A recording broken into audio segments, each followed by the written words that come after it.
ఈడి క్రాపు ఈడి షేపు చూస్తుంటే అచ్చు సినిమాలో విలన్లా యమ సీరియస్ గా ఉన్నాడు. మన పని అవ్వాలంటే ఇలాంటి వాడితో జాయింట్ అవ్వాలా. గురువా హలో చెప్తాను. ఊరుకోరా ఊరుకో. ఈ ఫోటో ఎవరిదో బాగా చూసి చెప్పు.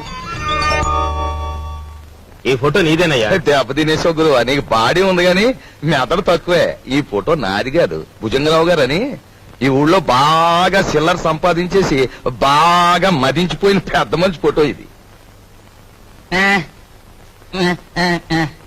యువత నేను రౌడీ గురువు గారితో మాట్లాడుతుంటే నువ్వే కదా. ఎంతకీ చెప్పొచ్చేది ఏంటంటే ఇదిగా ఈ మనిషి నా ఇంట్లో తప్పించేసి నన్ను ఆ ఇంట్లో ఎట్టేసావనుకో, చెప్పాను కదా బాగా చిల్లర ఉన్నాడని.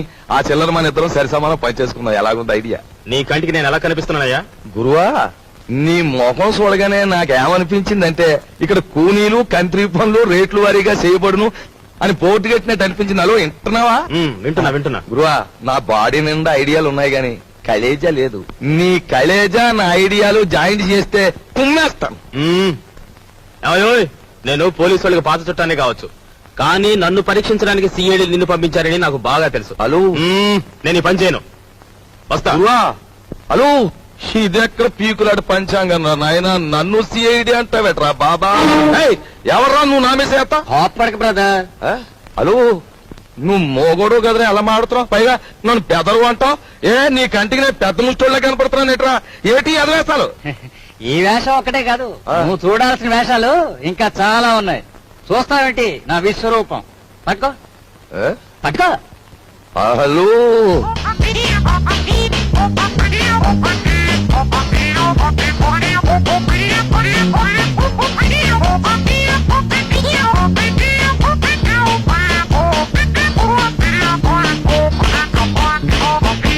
ఇప్పుడే అంటా. నీ బాడీ ఎంత చూసినా చేరు మాంసం ఉండదు, బుర్రలో ఎంత మాయ ఉందిరా బాబా. ఏ మాయే కాదు, మాయగాళ్ళకి మాయగాడు మా బాస్. మాయల పకిరిగాని చూపిస్తాను, పద. హలో పద. నువ్వు ఎక్కడ ఉండు బ్రదర్.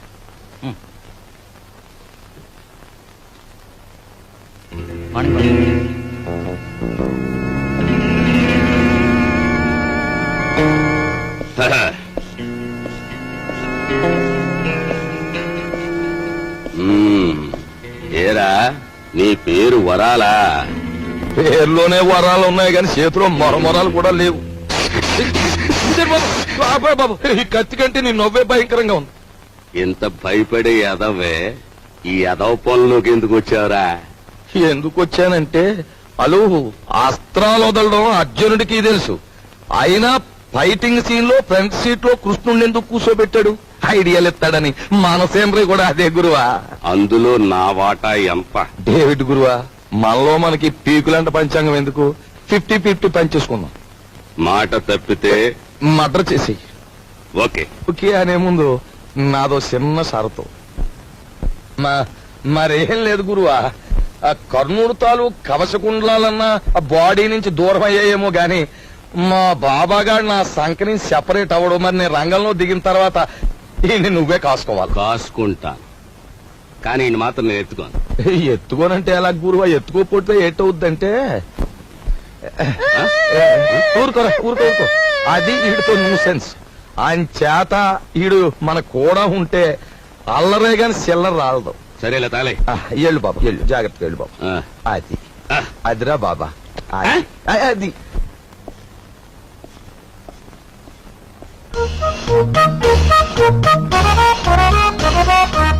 బాబు, నువ్వు చూసుకోవాల్సిన శాంతి అదే. బాగా చూసావా? నిజమే వరాలా, నువ్వు చెప్పినట్టు ఇద్దరు రూపురేఖలు ఒక్కలాగే ఉన్నాయి. నవటే బాబు, ఇది ఆఫీసు. ఇదిగో ఆయన వాకింగ్ చూసాం కదా, ఆయన టాకింగ్ కూడా విన్నాం. పద పద.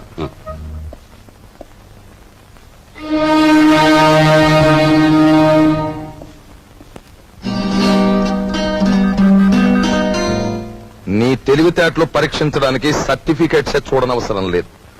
నిన్ను 3 ప్రశ్నలు అడుగుతాను, జవాబు చెప్పు. అడగండి. నంబర్ 1, తాజ్ మహల్ నిర్మాణంలో పాల్గొన్న కూలీలు ఎంతమంది? నంబర్ 2, రామాయణాన్ని వ్రాసిన వాల్మీకి భార్య పేరేమిటి? నంబర్ 3, 10 పైసల నాణానికి ఎన్ని వంకర్లుంటాయి? Come on tell me. చెప్పలేవా? ఇంత చిన్న ప్రశ్నలకే సమాధానం తెలియని వాడివి అసలు ఈ ఇంటర్వ్యూకి ఎందుకు వచ్చావు?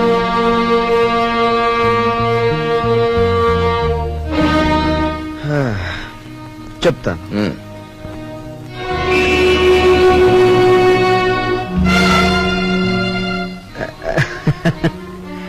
అనవసరంగా బెదిరిపోకండి సార్. ఇది నా 61వ ఇంటర్వ్యూ. అంటే నా సహనానికి షష్ఠి పూర్తి జరిగిపోయింది. అసలు నేను ఉద్యోగానికి పనికిరాను, లేదా నన్ను ఇంటర్వ్యూ చేయడానికి ఆఫీసర్గా మీరు పనికిరారో ఇప్పుడు తేల్చుకుంటాను. సార్, వాల్మీకి భార్య పేరు మీరు వినలేదు, నేను వినలేదు. కానీ పెళ్ళైన దగ్గర నుంచి మీరు మీ భార్యను చూస్తూనే ఉన్నారు. ఆవిడ చేతికి ఎన్ని గాజులున్నాయో మీరు చెప్పగలరా? ఓకే, 10 పైసల నాణానికి ఎన్ని వంకర్లున్నాయో నేను తర్వాత చెప్తాను. కానీ రోజు దువ్వుకునే మీ తల మీద ఎన్ని వెంట్రుకలున్నాయో మీరు చెప్పగలరా? కనీసం ఆ దువ్వుకునే దువ్వునికి ఎన్ని పళ్ళున్నాయో చెప్పగలరా? చెప్పండి. నాకు తెలియదు. మీరు వేసే అడ్డమైన ప్రశ్నలకి మేము సమాధానాలు చెప్పలేకపోతే మమ్మల్ని వెధవలా చూడటం తెలుసా? మిమ్మల్ని చంపకుండా ఎందుకు వదులుతున్నానో తెలుసా? మిమ్మల్ని చంపి నేను హంతకుడుగా మారటం వల్ల మా సమస్యలు పరిష్కారం కావు. అందుకు గుడ్ బై. హలో, ఉన్నారండి? ఒక్క నిమిషం. ఎవరో మినిస్టర్ గారంటండి. మినిస్టర్ గారా? హలో, నమస్కారం అండి. ఫోన్ లో కూడా లేచి మాట్లాడాలా? చెప్పండి సార్. అదేనయ్యా, మన సదానందం లేడు, కాంట్రాక్టర్ వచ్చి వాళ్ళ బామ్మర్ది పేరుస్తాడు. రేపు ఇంటర్వ్యూ ఉంటుంది కదా, ఆ కుర్రని సెలెక్ట్ చేయి. అతనికి బొత్తిగా మెరిట్ మెరిట్ ఉన్న వాళ్ళకి ఉద్యోగం ఇస్తే మనం చెప్పినట్టు ఎందుకు వింటారయ్యా? అతను సెలెక్ట్ చేయి. అలాగే సార్, అలాగే. ఎవరన్నాయా? మినిస్టర్ రాజశేఖరం గారు ఆ సదానందం గారి బావమరిదికి ఉద్యోగం ఇమ్మని ఫోన్ చేశారు. ఇచ్చేస్తున్నావా? పదవిలో ఉన్న వాళ్ళ మాట వెనక తప్పదు కదా. చిచ్చి, నీతో టిఫిన్ చేయడం నాదే బుద్ధితో. తమ్ముడు, అరే నువ్వు ఉండు బాబాయ్. నానేమన్నా తెలుతో కూడా ఎవరికి పడితే వాళ్ళకి ఉద్యోగం వచ్చాడు. మోసగాడినైనా నమ్మొచ్చు కానీ పిరికి వాడిని నమ్మకూడదు. ఏం చేద్దంటే భయంలో వాళ్ళు ఏమైనా చేసేస్తారు. ఉండు డాడీ, నేను ఉపాయం చెప్పనా? మెరిట్ లో నెంబర్ 1 కుర్రాడిని చూసి ఉద్యోగం ఇచ్చేయండి. మంత్రి గారు ఏమిటిలా చేశామని అడిగితే నాకు మధ్య మరపు ఎక్కువ, మీరు చెప్పిన కుర్రాడి పేరు అదే అనుకుని ఇచ్చేసానని బికమం పెట్టేయండి, సరిపోతుంది. ఏ అలా చేస్తావా? చేస్తావా లేదా చెప్పు. ఒప్పేసుకోండి. చేస్తానులే, గుడ్ మార్నింగ్. Good morning.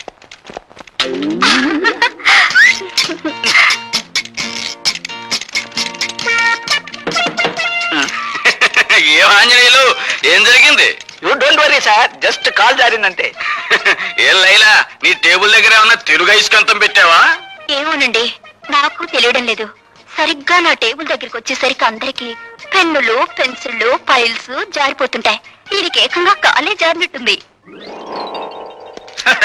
గారు, నేను సొంతం పెట్టవలసిన ఫైల్స్ ఏమైనా ఉంటే మరండి, గీకోవాల్సిందే. గీక్కోవాల్సిందే. అదేంటి? I convey my heartly condolences for what? పెద్దడు ఎవరైనా పోయాడా? లంచాలు తెచ్చిపెట్టే బంగారు బాతు లాంటి నీ సీటుకు ఈకలు పీకుతున్నారు. అదేంటి? బయట ఇంటర్వ్యూలు జరుగుతున్నాయి. నిలబడి ఉండడం నాకు అలవాట్లేదు, ఏమనుకోకండి. బాబు, మీరు రాజశేఖరం గారి తాలూకే కదూ? యా, సీరియడ్ కాల్స్ వచ్చా? పర్వాలేదు, తాగు బాబు. మినిస్టర్ గారు తాలూకు భానోజీరావు గారు. అవును, తెలుస్తూనే ఉందిగా. అయితే నేను వెళ్ళొచ్చా? మా మొహాన సిగరెట్ పొగ ఊదించుకునే కంటే నేను పంపించేయడమే మంచిది. వెళ్ళరా బాబు. Next. Good morning everybody. Good morning. Good morning. Please be seated. Thank you sir. Are you mister Bhargava? Yes sir. భార్గవరావుడు అంటే ఎవరు? తండ్రి ఆజ్ఞ నెరవేర్చడం కోసం కన్న తల్లినే తెగ నరికిన వాడు. భూమి చుట్టుకొలత ఎంత? 7,900 మైళ్ళు. భూమి తన చుట్టూ తాను తిరిగే వేగం ఎంత? గంటకి 1000 మైళ్ళు. ప్రపంచంలో ఇప్పుడు పేరు పొందిన ఫుట్బాల్ ఆటగాడెవరు? Diego Maradona. ఇంజనీర్ బాధ్యతలు ఏమిటి?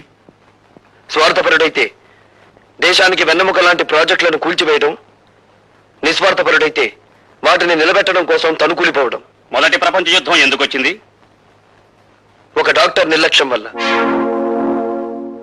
1887వ సంవత్సరంలో ప్రిన్స్ ఫెడ్రిక్ కంఠానికి ఎడమ వైపున క్యాన్సర్ వ్యాధి సోకింది. డాక్టర్లు దాన్ని ఆపరేట్ చేయకుండా నిర్లక్ష్యం చేయడం వల్ల అతను సింహాసనం అధిష్ఠించిన 99 రోజులకే చనిపోయాడు. ఆ తర్వాత రాజకాంక్ష ఉన్న అతని కొడుకు కైజర్ రాజు కావడం వల్ల, అతను యుద్ధకాంక్ష గలవాడు, జ్ఞానశూన్యుడు కావడం వల్ల మొదటి ప్రపంచ యుద్ధం మొదలైంది. మీ నాన్నగారి వృత్తి? ఈ ఇంటర్వ్యూలో నేను సమాధానం చెప్పలేని ప్రశ్న అదొకటే సార్. ఆఖరిగా ఒక ప్రశ్న, ఈ క్షణంలో మా మనసులో ఏముందో చెప్పగలవా? నాకు ఈ ఉద్యోగం ఇవ్వకూడదని. అలా ఎందుకు అనిపించింది? ఎందుకంటే పెట్టేవాడికి తినేవాడు లోకు కనుక, అడిగేవాడికి చెప్పేవాడు లోకు కనుక. అలా తెలబోకండి సార్. ఒక ఇంజనీర్ గ్రాడ్యుయేట్ ని మీరు అడుగుతున్న ప్రశ్నలు ఏమిటి? అతనికున్న పురాణ పరిచయం, అతనికి తెలిసిన హిస్టారికల్ నాలెడ్జ్, అతనికున్న స్పోర్ట్స్ నాలెడ్జ్, ఇవా ఒక ఇంజనీర్ క్యాండిడేట్ కి కావాల్సిన అర్హతలు. మీరంతా అవకాశవాదులు, ప్రశ్నలు అడగడమే తప్ప సమాధానం చెప్పడం చేత కాని మేధావులు. అయినా మిమ్మల్ని నమ్ముకుని పూటకొక నిరుద్యోగి ఇంకా డిగ్రీలు చంకలో పెట్టుకుని ఆఫీస్ గుమ్మాలు ఎక్కుతూనే ఉన్నాడు. ఎలా? తల్లి మెడలో మంగళసూత్రాలు అమ్మి, అవి ఖర్చైపోతే ఒంట్లోని రక్తాన్ని అమ్మి. సార్, మహాత్మా గాంధీ తెల్లదొరతనాన్ని పోగొట్టగలిగాడేమో కానీ ఆయనే తిరిగి జన్మించిన ఈ నల్లదొరతనాన్ని మాత్రం పోగొట్టలేడు. ఎందుకంటే ఇప్పుడున్న ధరల రక్తం నలుపు, వాళ్ళ దగ్గరున్న డబ్బు నలుపు, వాళ్ళు ప్రోత్సహిస్తున్న బజార్లు నలుపు. మీరు అడిగిన ఒక్క ప్రశ్నకు సమాధానం చెప్పకుండా వెళ్ళడం ఇష్టం లేక జవాబు చెప్పే పెడుతున్నాను సార్. మా నాన్న వృత్తి ఏమిటని కదా మీరు అడిగింది? హీఈస్ ఎ లయర్, హీఈస్ ఎ డెజర్టర్. కట్టుకున్న భార్యని, కన్న బిడ్డని అనాథల్ని చేసి వెళ్ళిపోయిన కసాయివాడు.